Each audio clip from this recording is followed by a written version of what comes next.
Entre l'opportunité Lukaku et la priorité Mbappé, le Real Madrid a choisi d'écrire son avenir plutôt que de combler son présent.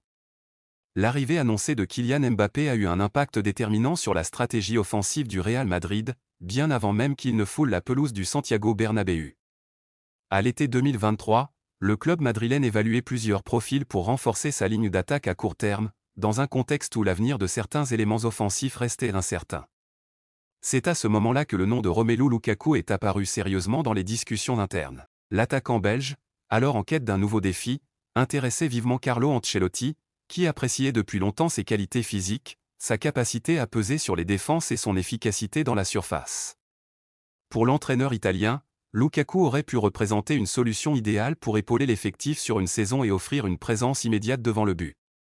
Cependant, malgré cet intérêt concret, la direction madrilène a rapidement fait un choix stratégique clair, concentrer toutes ses ressources sur le dossier Mbappé. En coulisses, la priorité absolue était de boucler l'arrivée du Français pour l'été 2024, après plusieurs tentatives infructueuses dans le passé.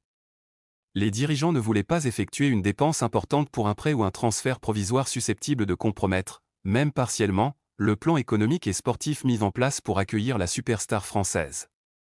Cette orientation a été décisive, alors qu'il existait une véritable fenêtre pour négocier la venue de Lukaku, le club a préféré patienter et bâtir son projet autour du futur transfert de Mbappé. Pour Ancelotti, cette situation était particulière.